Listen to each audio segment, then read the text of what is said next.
Heart-rending scenes were witnessed at the slain ASI Ravinder Pal Singh's residence when his son, who was studying in Australia, reached home to perform last rites. Senior Akali Dal leader Gulzar Singh Ranike, CPS Navjot Kaur Sidhu, Amritsar Mayor Bakshi Ram Arora and several senior police officials including Border Range Inspector General R.P. Mittal had come to attend the funeral. Meanwhile, a bandh is being observed in Chaharta to condemn the killing of ASI.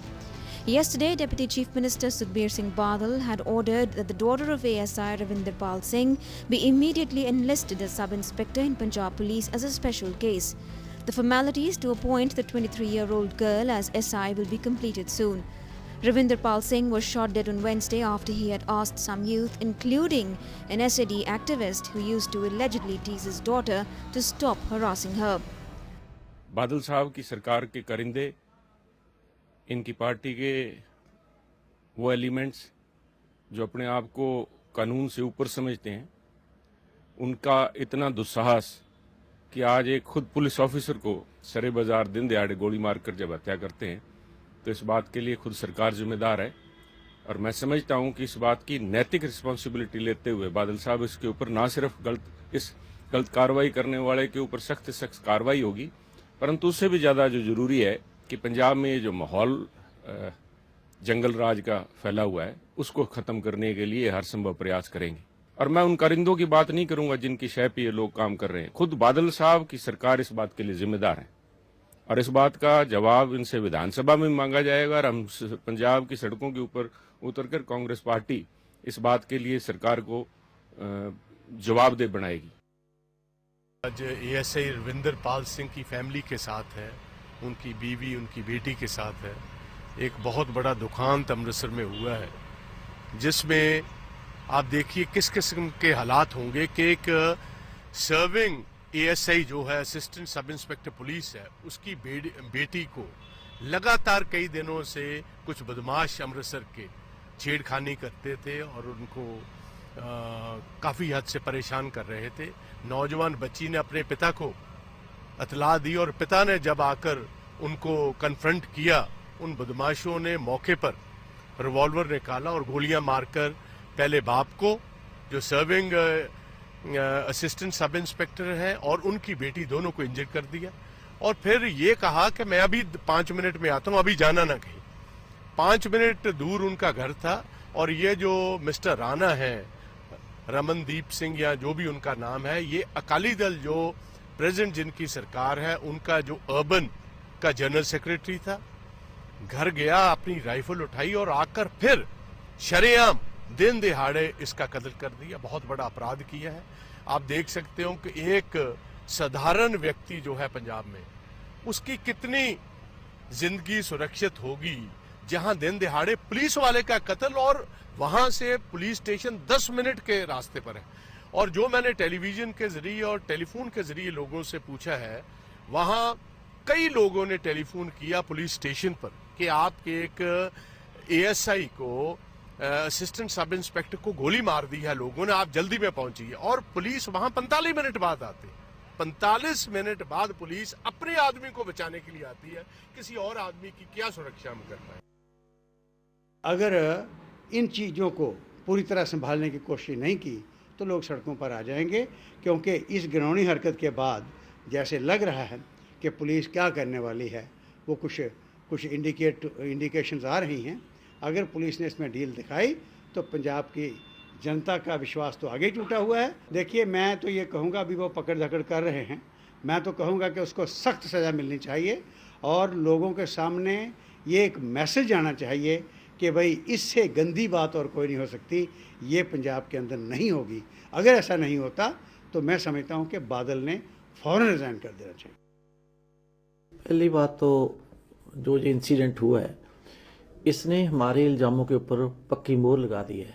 हम हमेशा कहते थे कि अकाली दल का राज, कानून का राज जो बादल कहते थे चलाएंगे, ये बादल साहब की गलत बात प्रूव हो रही है। जो कानून का राज नहीं, जो गुंडागर्दी का राज है, शरेआम गुंडागर्दी।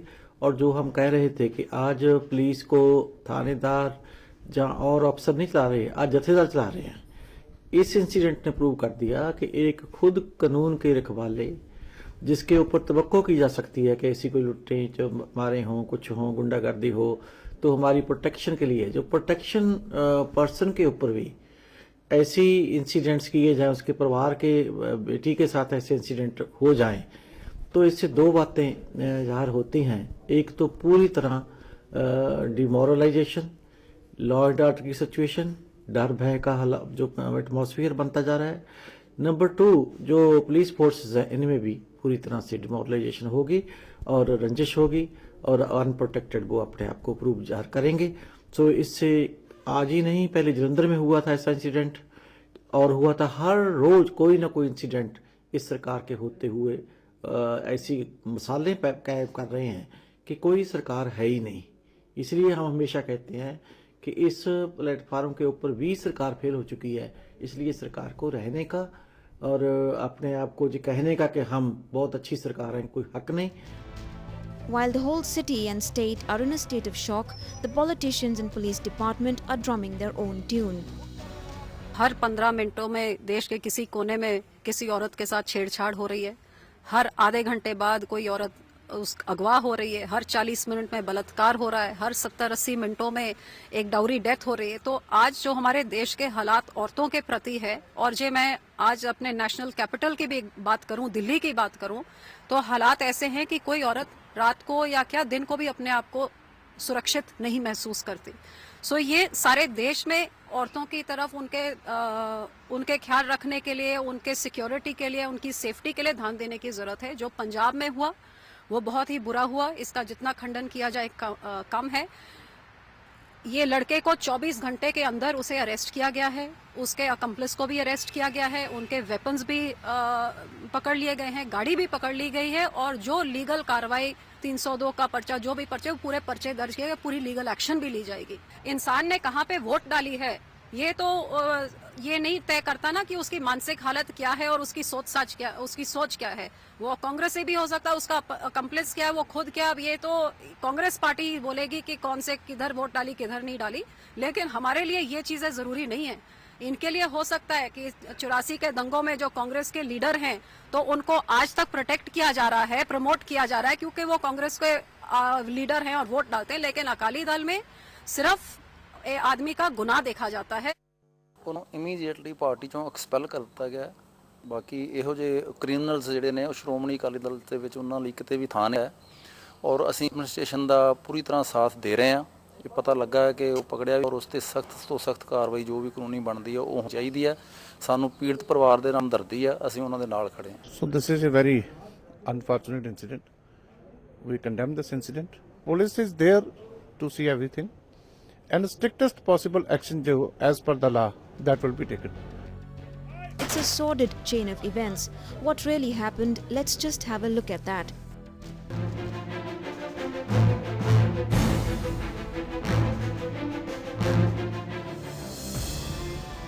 अमृतसर का छेहरटा इलाका। अमूमन लोगों से गुलजार रहने वाले इस इलाके में बुधवार को वो घटना घटी जिससे न सिर्फ लोग सहम गए बल्कि ये सोचने पर भी मजबूर हो गए कि वो कितने सुरक्षित हैं। जी हाँ, दोपहर करीब 3:30 बजे यहाँ सरेआम पुलिस के एएसआई रविंदर पाल सिंह को गोली मार दी गई और उनका हत्यारा था ये शख्स। इस शख्स का नाम रंजीत सिंह राणा है, जो कि सत्तारूढ़ अकाली दल का नेता है। दरअसल रंजीत सिंह राणा रविंदर पाल सिंह की बेटी रोबिनजीत कौर को परेशान किया करता था। ये सिलसिला काफी दिन से चल रहा था। बुधवार को भी छेहरटा इलाके में रंजीत ने रॉबिन पर फप्तियां कसी। रॉबिन ने अपने पिता रविंदर पाल सिंह को मौके पर बुला लिया। इस दौरान रंजीत और देवेंद्र में कहासुनी हो गई और मामला गोलीबारी तक जा पहुंचा। प्रत्यक्षदर्शियों के मुताबिक मौकाए वारदात पर करीब 10 गोलियां चली। गोली लगने से देवेंद्र पाल सिंह घायल हो गए और उन्हें आनन फानन में अस्पताल ले जाया गया, जहां उन्होंने दम तोड़ दिया। ਲੱਗੇ ਠਾਣਾ ਕੋਈ ਵੀ ਜਿਹੜੇ ਨਾਲ ਮੁਲਾਜ਼ਮ ਉਹ ਵੀ ਭੱਜ ਗਏ, ਜਿਹੜੇ ਉੱਥੇ ਆਏ ਉਹ ਵੀ ਸਾਰੇ। ਮੈਂ ਇਕੱਲੀ ਖੋਂਦੀ ਰਹੀ ਆ, ਮੈਂ ਇਕੱਲੀ ਖਾਂਦੀ ਰਹੀ ਤੇ ਕੀ ਗੱਲ ਬੰਦੇ ਹੋ ਕੇ ਨਹੀਂ ਖੋ ਸਕਦੇ। ਮੈਂ ਕੁੜੀ ਹੋ ਕੇ ਆਪਣੇ ਇੰਨੇ ਚਿੱਤਰ ਖਾਦੇ ਵਿੱਚ ਤੇ ਮੁੰਡਾ ਕੋਈ ਵੀ ਨਹੀਂ ਅੱਗੇ ਵਧਿਆ। ਇੱਕ ਹੀ ਮੁਲਾਜ਼ਮ ਅੱਗੇ ਆ ਕੇ ਉਹ ਬੰਦੇ ਕੋ ਪਿਸਟਲ ਖੋਲ ਲੈਂਦਾ, ਮੇਰੇ ਪਾਪਾ ਨੂੰ ਸ਼ੂਟ ਤੇ ਨਾ ਕਰਦਾ, ਉਹ ਕੋਈ ਅੱਗੇ ਹੀ ਨਹੀਂ ਆਇਆ। वहीं पंजाब पुलिस ने कार्रवाई करते हुए आरोपी अकाली नेता रंजीत सिंह राणा और उसके ड्राइवर को गिरफ्तार कर लिया है। साथ ही वारदात में इस्तेमाल हुए हथियार भी पुलिस ने जब्त कर लिए हैं। वहीं अकाली दल ने रंजीत सिंह को बर्खास्त कर दिया है। उधर इलाके के पुलिस स्टेशन के एसएचओ को समय पर कार्रवाई न करने के चलते निलंबित कर दिया गया है। इस घटना के बाद कांग्रेस ने प्रदेश की अकाली भाजपा सरकार पर हल्ला बोल दिया है। कांग्रेस ने जहां प्रदेश की सुरक्षा व्यवस्था पर सवाल उठाए हैं, वहीं पुलिस की कार्यप्रणाली को भी कटघरे में खड़ा कर दिया है। जो मिस्टर राणा है, रमनदीप सिंह या जो भी उनका नाम है, ये अकाली दल जो प्रेजेंट जिनकी सरकार है उनका जो अर्बन का जनरल सेक्रेटरी था, घर गया, अपनी राइफल उठाई और आकर फिर शरेआम दिन दिहाड़े इसका कत्ल कर दिया। बहुत बड़ा अपराध किया है। आप देख सकते हो कि एक साधारण व्यक्ति जो है पंजाब में, उसकी कितनी जिंदगी सुरक्षित होगी जहां दिन दिहाड़े पुलिस वाले का कत्ल, और वहां से पुलिस स्टेशन 10 मिनट के रास्ते पर है। और जो मैंने टेलीविजन के जरिए और टेलीफोन के जरिए लोगों से पूछा है, वहां कई लोगों ने टेलीफोन किया पुलिस स्टेशन पर कि आपके एक एएसआई को, असिस्टेंट सब इंस्पेक्टर को गोली मार दी है लोगों ने, आप जल्दी में पहुंचिए। और पुलिस वहां 45 मिनट बाद आती है। 45 मिनट बाद पुलिस अपने आदमी को बचाने के लिए आती है। किसी और आदमी की क्या सुरक्षा हम कर पाए। बहरहाल आरोपी गिरफ्तार हो चुका है और उसके खिलाफ हत्या का मामला दर्ज कर कानूनी प्रक्रिया शुरू कर दी गई है। लेकिन इस वारदात के बाद से पूरे अमृतसर में ही नहीं बल्कि देश में सनसनी है। अब हर कोई इस बात पर चर्चा करने लगा है कि जब पुलिस वाले सुरक्षित नहीं तो भला आम आदमी कैसे सुरक्षित हो सकता है। अमृतसर से राजन गोसाई के साथ Gurmeet Chaudhary, day and night news. This raises serious questions about the safety and the law and order situation in the state. We ask you, our viewers and readers, is the SAD regime responsible for such a state of affairs in the state? Have Punjab police failed to enforce rule of law? And is an overhaul of the political and police system required?